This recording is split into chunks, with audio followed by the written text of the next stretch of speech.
Chotu and Motu meandered through the park, their small feet crunching on the gravel path.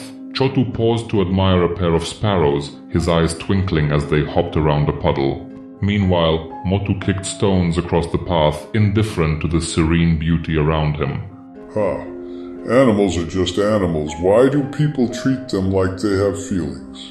He scoffed, his voice carrying a dismissive tone. Chotu watched in horror as Motu reached out to tug a cow's tail, causing it to moo loudly and glare at him. Motu, that's cruel. Animals have feelings just like us, he exclaimed, his voice a mix of shock and disappointment. The old man chuckled, drawing the boy's attention with a kind yet knowing smile. You think animals don't talk, young boy? What if I told you there's a way to understand them? He said, his voice deep and resonant with secrets of the world. Motu laughed dismissively. What is this, a fairy tale? Drink this magical juice, and for the next 24 hours, you will understand the language of animals, the old man offered, handing them 2 small bottles filled with a shimmering liquid. Chotu sipped his cautiously, while Motu downed his in one quick gulp, his skepticism temporarily forgotten. Suddenly, voices surrounded them. A dog barked angrily. Hey, who's been throwing rocks near my sleeping spot? A bird flapped its wings with indignation. Gah! Humans never refill the water bowl. The cow stared at Motu with a gruff voice. You, the tail puller, I should sit on you for revenge. Motu panicked. Chotu! They can talk, and they're all angry at me.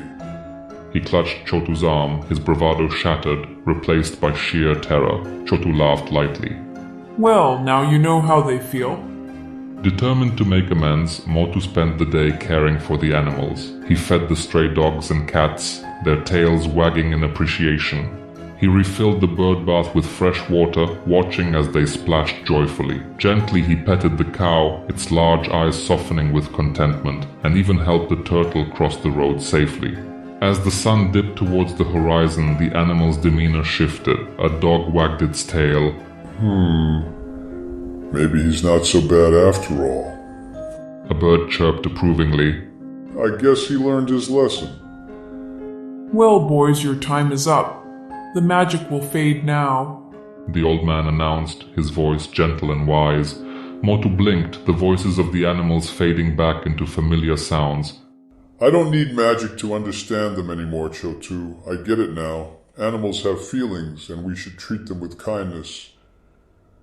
Chotu nodded proudly. That's the real magic, Motu, the magic of respect and care. With a shared smile, the boys high-fived and began their walk home, their hearts full with a newfound appreciation for the creatures that shared their world.